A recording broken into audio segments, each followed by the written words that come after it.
5वां अध्याय दी तत्वार सूत्र का आप लोगों ने पढ़ा हो तो उत्पाद व द्रव्युक्तम सत, संतों से यह सूत्र मिला है, इसमें अनंत की अस्तिमा सिमट सी गई है। अब इस सूत्र का बहुत अच्छा प्रयोग हम आपको बताते हैं, जीवन में कैसे उपयोगी इसे घटाना अपने साथ। यदि यह सूत्र ना हो तो कुछ भी नहीं होगा। जब जब जीवन में विकल्प उठने लगे, परेशानी पैदा होने लगी, दुख के क्षण पैदा होने लगे, कष्ट आने लगे, तब यह सूत्र बहुत उपयोगी आएगा, सिद्ध होगा। क्या से हमारे भीतर कुछ दुख का भाव पैदा हुआ, विकल्प पैदा हुआ, उस समय क्या सोचना, जाने वाला है, पैदा हुआ, उत्पाद हो गया, उसके साथ ही व्यय भी लगा है। जितना दुख अभी था अगले पल सेम नहीं रहेगा, या तो बढ़ेगा या कम होगा। पुराना चला गया, कुछ उसमें परिवर्तन आ गया, वह भी छूट जाएगा, वह भी चला जाएगा। वो संवेदन, वो ध्रुवपन, और वो हमारा है। तो जब जब विकल्प पैदा हो तो यह सोचना द्रव्य का स्वभाव है, उत्पाद वै द्रव्य युक्तम सत्य, यानी द्रव्य का लक्षण ही है परिवर्तन होना। दुख भी रहेगा तो वो भी स्थिर नहीं रहेगा, तो आपको एक संबल मिलेगा। सुनना ध्यान से, जब बहुत ज्यादा परेशानी पैदा होने लगे तब इस सूत्र का अवलंबन लेना। क्या? आना जाना लगा हुआ है। आज दुख आया है, वो स्थिर नहीं रहेगा, चला जाएगा। जा रहा है, आ रहा है, और निश्चित रूप से मानना उसकी क्वांटिटी वैसी अगले पल रहती ही नहीं है।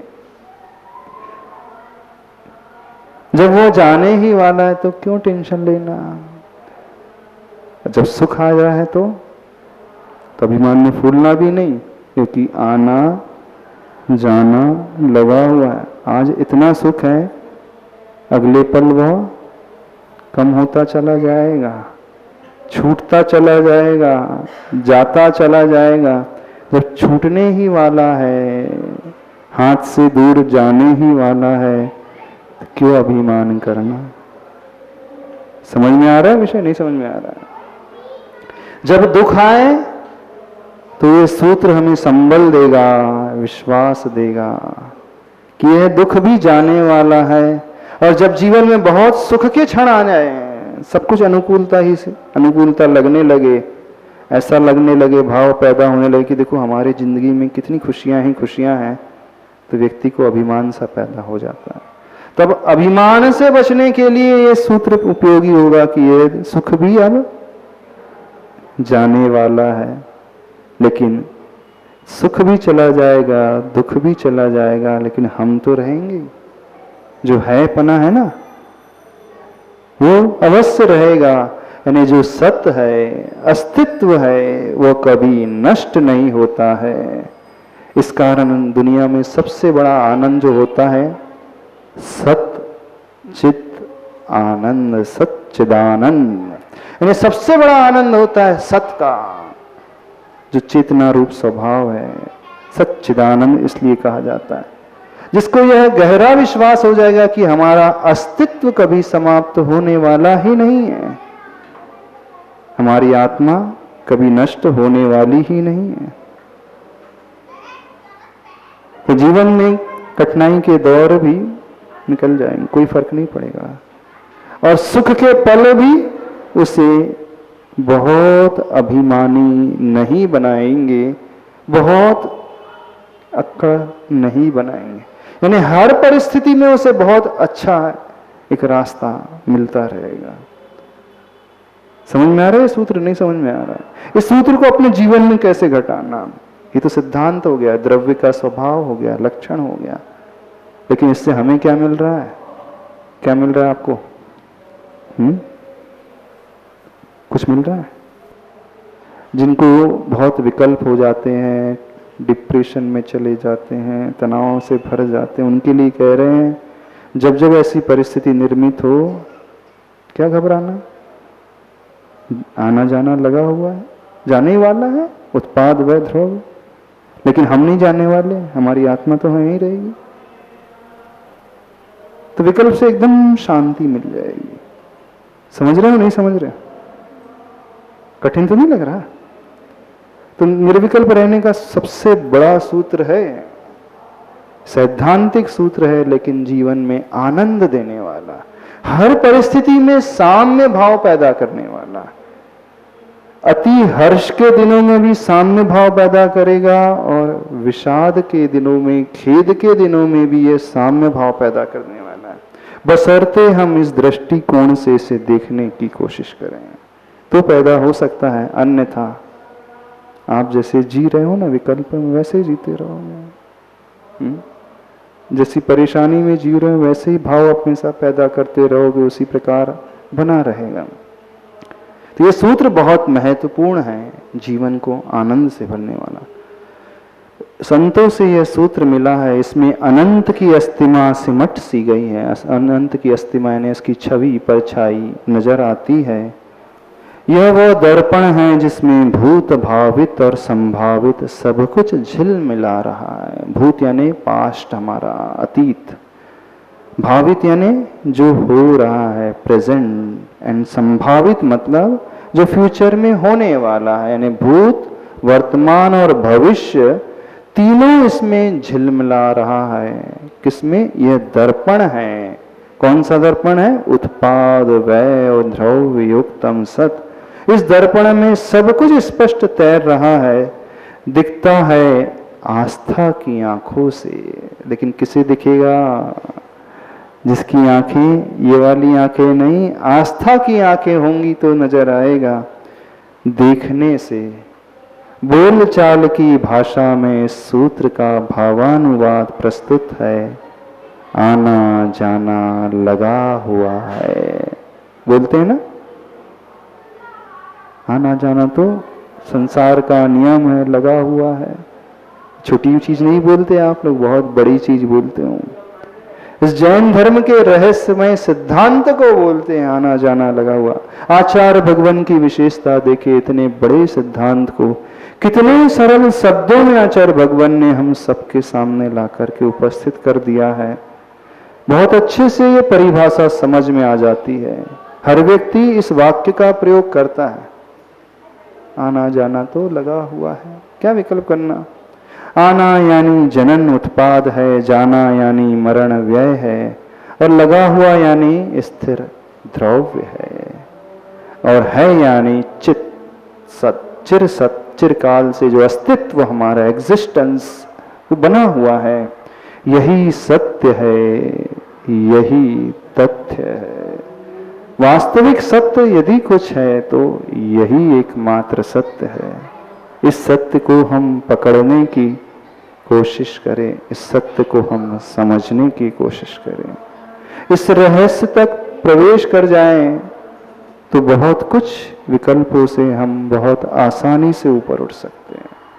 हाँ, दृष्टि होना चाहिए, दिखेगा लेकिन आस्था की आंखों से दिखेगा, देखने से दिखेगा, इन चर्म चक्षुओं से नहीं दिखेगा। यदि हमारे भीतर गहरी आस्था है तो नजर अवश्य आएगा। अब आस्था ही ना हो तो बात अलग है आस्था आपके भीतर? कितने लोगों को विश्वास है?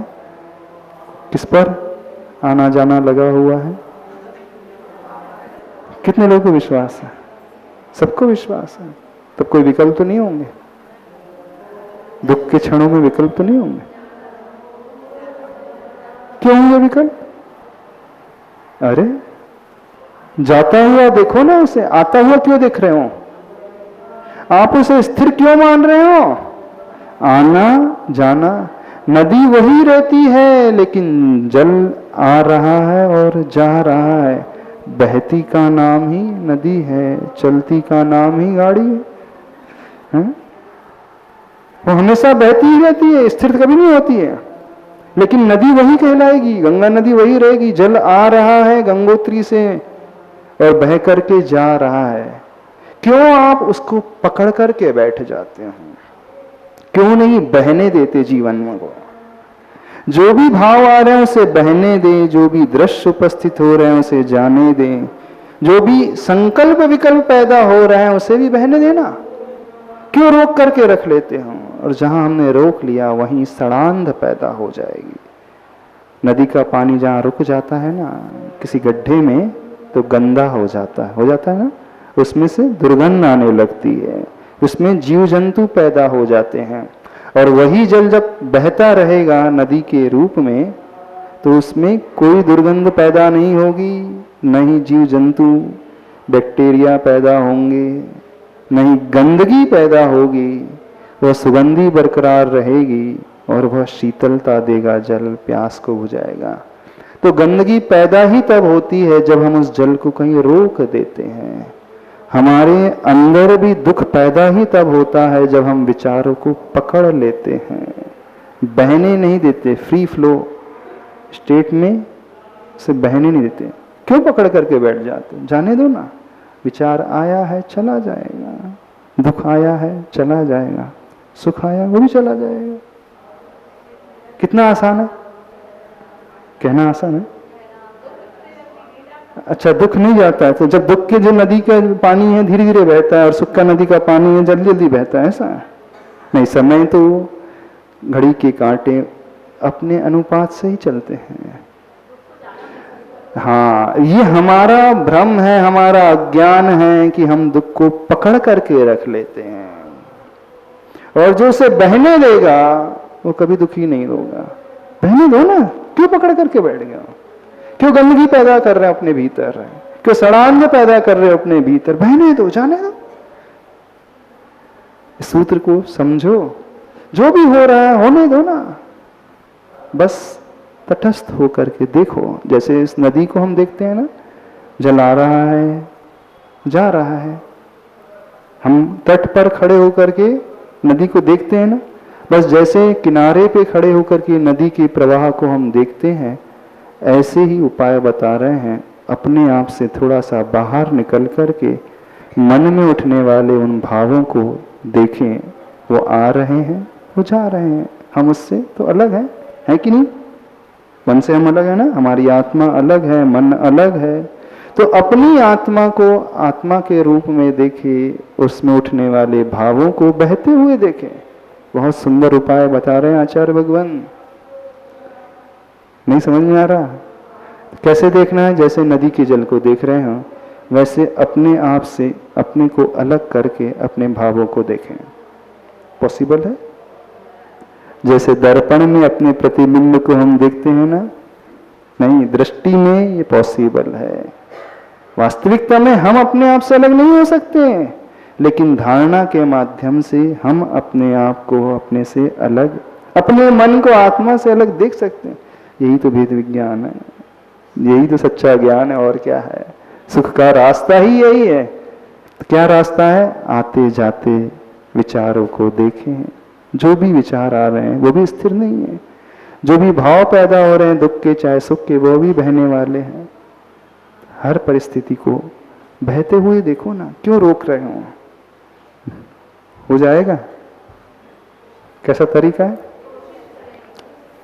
चलो थोड़ी देर के लिए आपको ध्यान में तक कैसा तरीका है? कुछ पंक्तियों के माध्यम से बहुत आसानी से, जो हो सो हो, जो है सो है।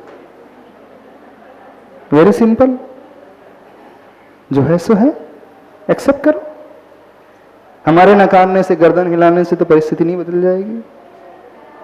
बदल जाएगी परिस्थिति। जो है सो है, संसार को इस रूप में देखो। बहुत सरल उपाय है। निर्विकल्प रहने का सबसे अच्छा उपाय है। जो भी हो रहा है उसे देखो, जानो। बिकम वॉचर, नोअर, सीयर, है ना। अपने आप को देखने वाला, जानने वाला बनाओ। ज्ञाता दृष्टा का भाव लाओ। नहीं ला सकते? जैसे नदी को देखते हैं वैसे अपने आप को देख। चला, आंखें बंद करो। ओम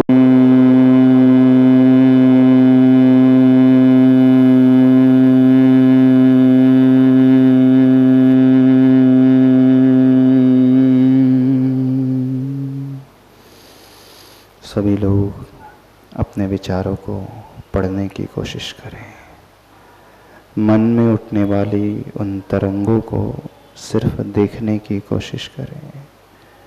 जैसे सरोवर में तरंगें उठती हैं और विलीन हो जाती हैं, ऐसे ही हमारे मन के भाव हैं, पैदा होते हैं और नष्ट हो जाते हैं।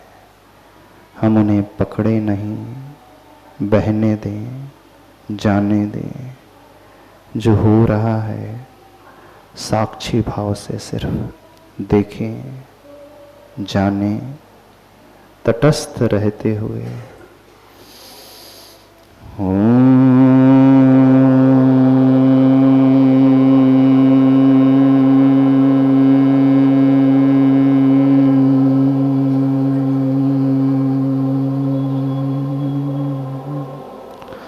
संसार को एज इट इज स्वीकारें, परिस्थितियों को जैसी वे हैं भीतर से स्वीकृति दें। विकल्प नहीं, कोई उलझाव नहीं, पूर्ण सरलता। जो हो सो हो, जो है सो है, हमको क्या, हमको क्या, हमको क्या।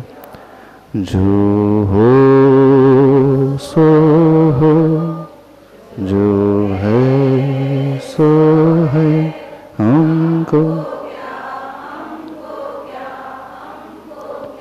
जन्म सुनिश्चित, मरण सुनिश्चित,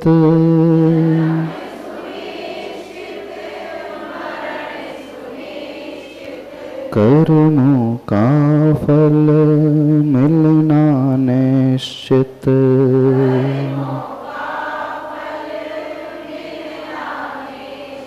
फिर संयोग वियोग की क्षण, फिर संयोग घबराने से क्या, घबरा। जो हो सो हो, जो है सो, हमको क्या। दृष्टि अपने हृदय की ओर लाएं, अपने विचारों को देखें। जो भी मुझे मिला है मेरे कर्मोदय से मिला है, मैं उसे स्वीकारता हूँ। कोई शिकायत नहीं, कोई विकल्प नहीं।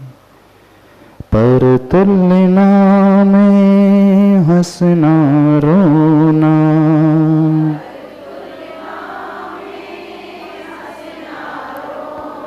सुखी दुखियों पल पल होना।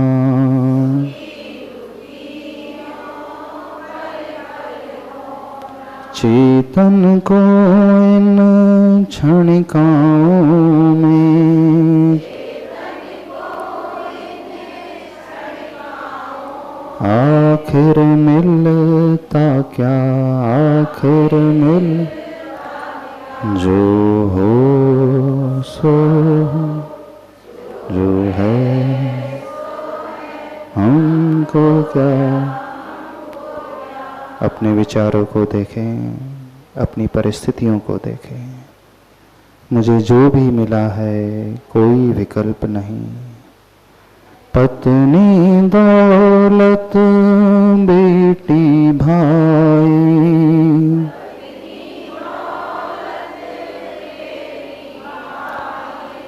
कर्म फलों की है परछाई।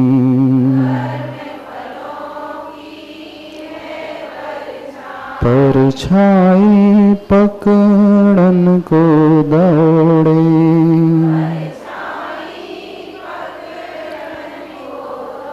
तू पाएगा क्या, तू पाए।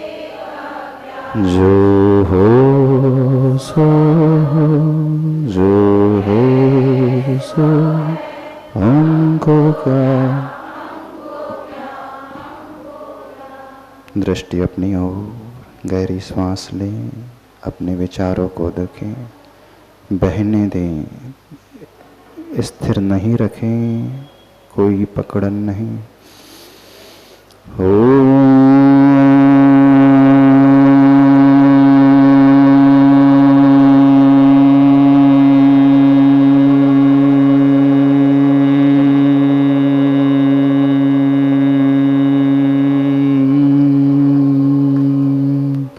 परम शांति, परम शांति, परम शांति। दोनों हथेलियों को रगड़ें। बोले महावीर भगवान की। आचार्य भगवान गुरुदेव श्री विद्यासागर जी महाराज। जो विषय चल रहा था, थोड़ा सा भाव आचार्य भगवान हम सबके समक्ष रख रहे हैं। उत्पाद वै द्रव्यक्तम सत, संतों से यह सूत्र मिला है। इसमें अनंत की अस्तिमा सिमट सी गई हैं। यह वह दर्पण है जिसमें भूत भावित और संभावित सब कुछ झिलमिला रहा है, तैर रहा है, दिखता है आस्था की आँखों से देखने से। जैन धर्म का एक सिद्धांत है, यदि आप लोगों ने थोड़ा सा अध्ययन किया हो, स्वाध्याय किया हो, तत्वार सूत्र ग्रंथ पढ़ा हो, 5वां अध्याय, कितने लोगों ने पढ़ा है? नहीं पढ़ा। पंचास्तिकाय ग्रंथ पढ़ा हो, आचार्य कुंद भगवान की कृति है, उसमें यह सिद्धांत का वर्णन किया है और उसी को आचार्य भगवान इस मूक माटी महाकाव्य में हम सबके समक्ष रख रहे हैं। यह विषय समझ में आया उससे पहले थोड़ा सा आप सभी लोग इस बात को समझ लें। 6 प्रकार के जो द्रव्य होते हैं, जीव, पुद्गल, धर्म, अधर्म, आकाश और काल, उसमें हमें जीव और पुद्गल 2 ही द्रव्य नजर आते हैं। धर्म, अधर्म, आकाश और काल, यह 4 द्रव्य जो होते हैं अरूपी हैं, ये हमारी दृष्टि का विषय नहीं बनते हैं।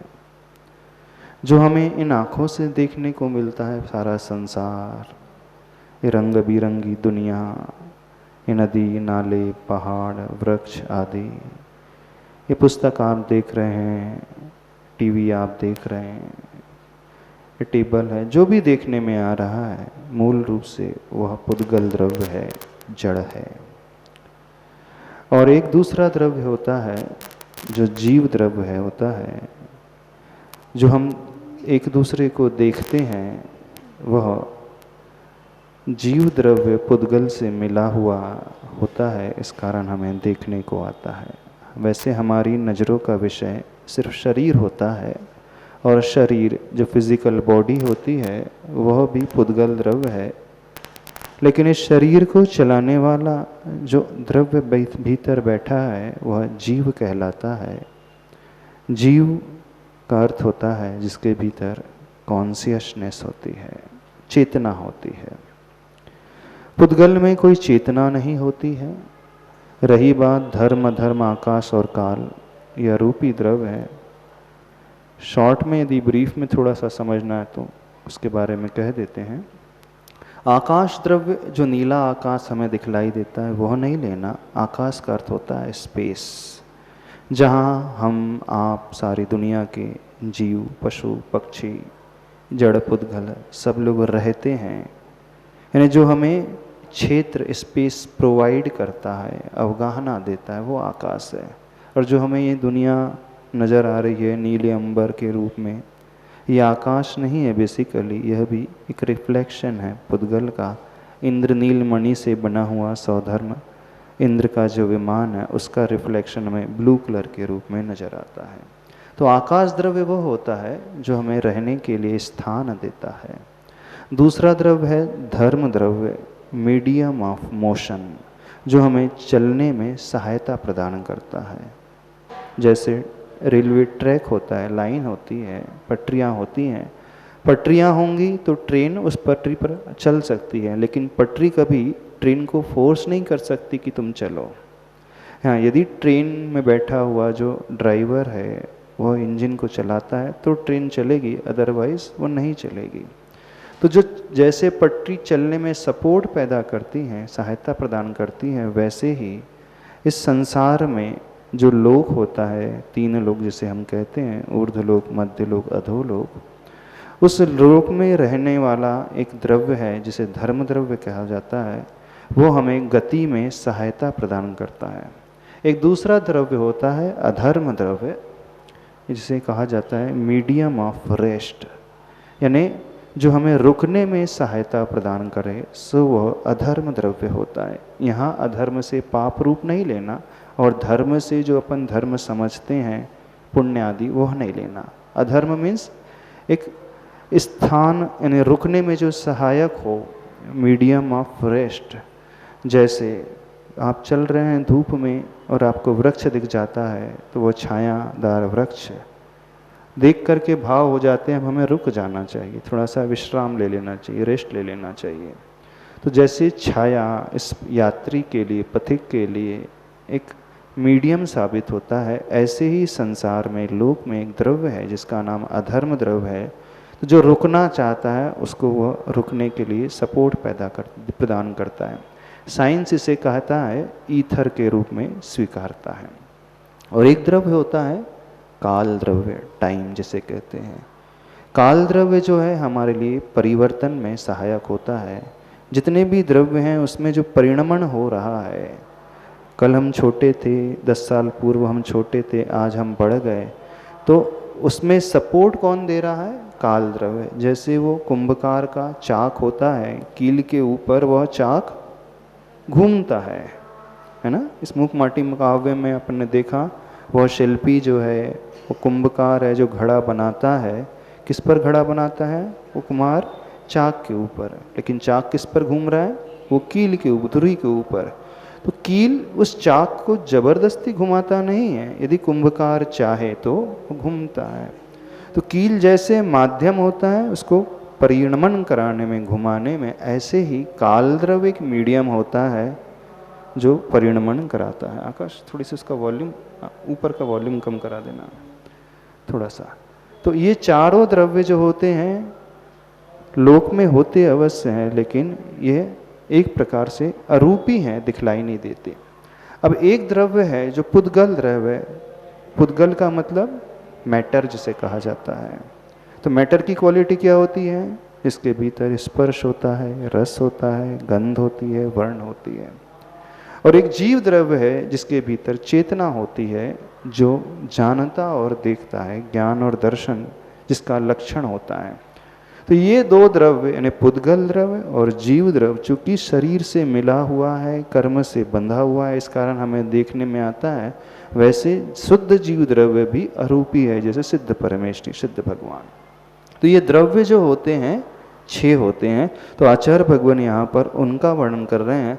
अब जो द्रव्य होते हैं तो डेफिनेटली उसकी कुछ क्वालिटीज़ भी होती हैं, उसके लक्षण होते हैं जिससे उसकी पहचान होती है। आपकी पहचान किससे हो रही है? आप अपना आइडेंटिफिकेशन कैसे दिखाते हैं? आपका नाम है, आपका एक एड्रेस है, घर है। तो ऐसे ही जीव द्रव्य की पहचान कैसे होती है? अजीव द्रव्य की पहचान, पुद्गल द्रव्य की, समस्त द्रव्यों की पहचान कैसे होगी? तो उसका लक्षण, उसकी क्वालिटीज क्या होगी? प्रत्येक द्रव्य के भीतर कुछ ना कुछ लक्षण होते हैं, और वो लक्षण जो है इस सूत्र में आया है, उत्पाद व्यय द्रव्य युक्तम सद, सद द्रव्य लक्षणम। यानी हर द्रव्य में प्रति समय, पर सेकंड नहीं कह रहे हैं, हर समय, यानी स्मॉलेस्ट यूनिट है टाइम की। जैन धर्म की, जैन सिद्धांत के अनुसार जो सबसे सूक्ष्म इकाई होती है उसे समय कहा जाता है। हम विज्ञान किसे कहते हैं? जैसे आप घड़ी देखते हैं उसमें सेकंड है, अथवा मिली सेकेंड, माइक्रो सेकेंड हो जाता है, और उसको नैनो सेकंड हो जाता है, 10⁹ जो है अरबवा हिस्सा। तो विज्ञान ने आज नैनो सेकंड की खोज कर ली है, और जब वो खोज कर रहा है तो पिको सेकंड 10⁻12 तक, यानी जिसके भीतर 12 शून्य आ जाते हैं। तो नैनो सेकंड में आ जाते हैं अरबवा हिस्सा, यानी 90, और पीको में आ जाएंगे खरब, 10 खरब, यानी 12 शून्य। तो आज विज्ञान ने कहाँ तक प्रगति कर ली है? वो सेकंड के 10 खरबवें हिस्से तक पहुंच गया है। यानी 1 सेकंड के कितने 10 खरब, वो पिको सेकंड। लेकिन जैन धर्म ये कहता है सबसे स्मॉलेस्ट वो नहीं है, वो सबसे सूक्ष्म जो इकाई है समय की, टाइम की, उसे कहा जाता है समय। और वह समय जो काल द्रव्य की सूक्ष्म इकाई है वो प्रत्येक द्रव्य को परिणमन कराता है।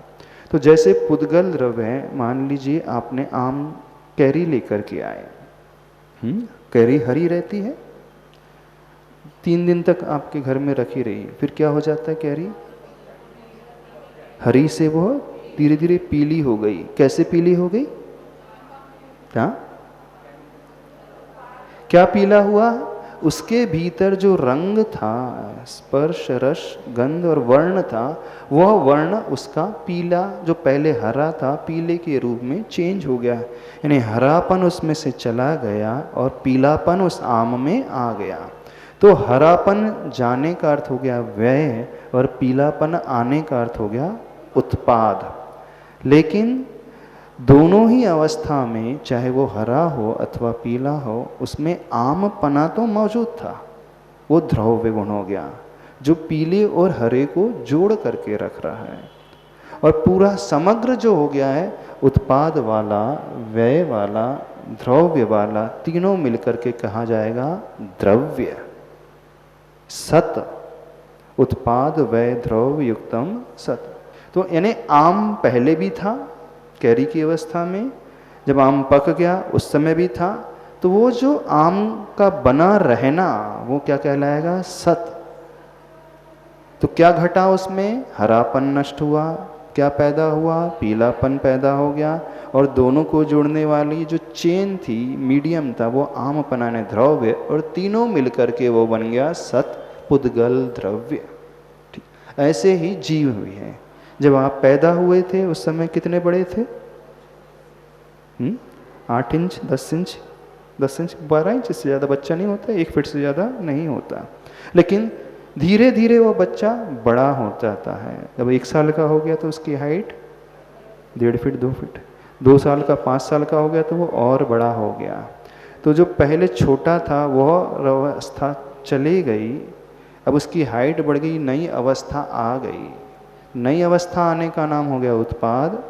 पुराना बालपना था वो चला गया, उसका नाम हो गया व्यय। लेकिन वह दोनों ही अवस्था में वो जुड़ा हुआ था, वो द्रव्य। और सब मिला करके क्या? जीव वो पहले भी था, जीव द्रव्य बाद में भी था। तो ऐसे ही प्रत्येक द्रव्य में उत्पाद, व्यय और द्रव्य हमेशा घटित होते रहता है। एक बहुत अच्छा उदाहरण आचार्य समंत भद्र स्वामी जी देते हैं। आपको सोना प्रिय है कि हार प्रिय है कि कंगन प्रिय है, क्या है? जैसे किसी को कंगन प्रिय होता है तो वो हार को गला के कंगन बना लेता है। अब जो ना समझ होता है, अज्ञानी होता है, वो सोचता है कि मेरा कंगन चला गया अथवा मेरा हार चला गया। लेकिन जो समझदार होते हैं, घर के बड़े होते हैं, बुजुर्ग होते हैं, उनको कभी दुख नहीं होता। पहले वो कंगन के रूप में था अथवा हार के रूप में था, अब कंगन के रूप में। 5 तोले का हार था, 5 तोले के कंगन, यानी दोनों ही परिस्थिति में सोना तो एज इट इज़ बना रहा। तो जो बुजुर्ग होते हैं उन्हें कोई विकल्प नहीं होते हैं। लेकिन जो अज्ञानी होते हैं, जिसको कंगन प्रिय था, वो विकल्प करने लगता है, अरे हमारे कंगन चले गए। यानी कंगन पर्याय का व्यय हुआ और हार पर्याय की उत्पत्ति हुई। और स्वर्णपना दोनों में था और तीनों मिलाकर के सोना एज इट इज बना रहा। तो ये जो सबसे बड़ा प्रिंसिपल है, सिद्धांत है, प्रत्येक द्रव्य में हमेशा कुछ ना कुछ व्यय होता है, प्रति समय कुछ उत्पाद होता है, लेकिन द्रव्य हमेशा बना रहता है। आत्मा हमारी बाल्यावस्था में भी थी, युवावस्था में भी आत्मा वही है, लेकिन बाल्यावस्था का शरीर चला गया और युवावस्था का शरीर नया आ गया। अथवा पूर्व भव में भी हमारी आत्मा थी, हम जिस पर्याय में थे, जिस गति में थे, इस भव में भी हमारी आत्मा है। पूर्व पर्याय का नाश होना, व्यय होना और मनुष्य पर्याय की उत्पत्ति होना, उत्पाद होना, लेकिन आत्मा एक जैसी बनी रहती है। तो जो आत्मा है वही जीव द्रव्य कहलाता है। तो बात समझ में आ रही? तो इसी को आचार्य भगवान समझा रहे हैं, और हिंदी में बहुत अच्छे शब्द में अच्छे क्या कह रहे हैं, 185 पेज नंबर में, बोलचाल की भाषा में इस सूत्र का भावानुवाद प्रस्तुत है। आना जाना लगा हुआ है। आना का अर्थ हुआ उत्पाद, जाना का अर्थ हुआ व्यय, लगा हुआ का अर्थ द्रव्य, और है जो है उसे क्या कहा जाता है, सत। सत ही सबसे ज़्यादा इम्पोर्टेंट होता है। एक्सट्रैक्ट जिसे कहा था, आप बोले नींबू का सत, सबसे ज़्यादा कीमती क्या होता है, सत, है ना। तो हमारी आत्मा सबसे ज़्यादा कीमती है। तो आना जाना लगा हुआ है, यानी आना यानी उत्पाद, जाना यानी व्यय, लगा हुआ स्थिर द्रव्य, है यानी चिर सत, यही सत्य है, यही तथ्य है। तो ये बात कही थी कल कि जब हमारी आत्मा मर ही नहीं सकती, मर सकती है, नहीं मर सकती ना। जब आत्मा का मरण नहीं होता है तो दुख क्यों होता है किसी के वियोग पे। एक बहुत अच्छा संस्मरण सुनाते हैं आचार्य भगवान का, और ये संस्मरण कटनी से रिलेटेड ही है। जब आचार्य भगवान 1976 में 1976 में कुंडलपुर में चतुर्मास करने के लिए गए थे, लगभग 1-1.5 माह पूर्व ही आचार्य भगवान कुंडलपुर पहुंच गए थे, और उस समय संघ में मात्र 3-4 क्षुल्लक महाराज जी थे, पूज्य समय सागर जी, योग सागर जी, नियम सागर जी और प्रवचन सागर जी। और कुछ ऐसा घटनाक्रम घटा कि जो समय सागर महाराज जी क्षुल्लक अवस्था में थे, उस समय उनकी एज लगभग 18 ईयर्स थी, 18 वर्ष के ही थे। इतनी कम उम्र में उनकी दीक्षा हो गई थी।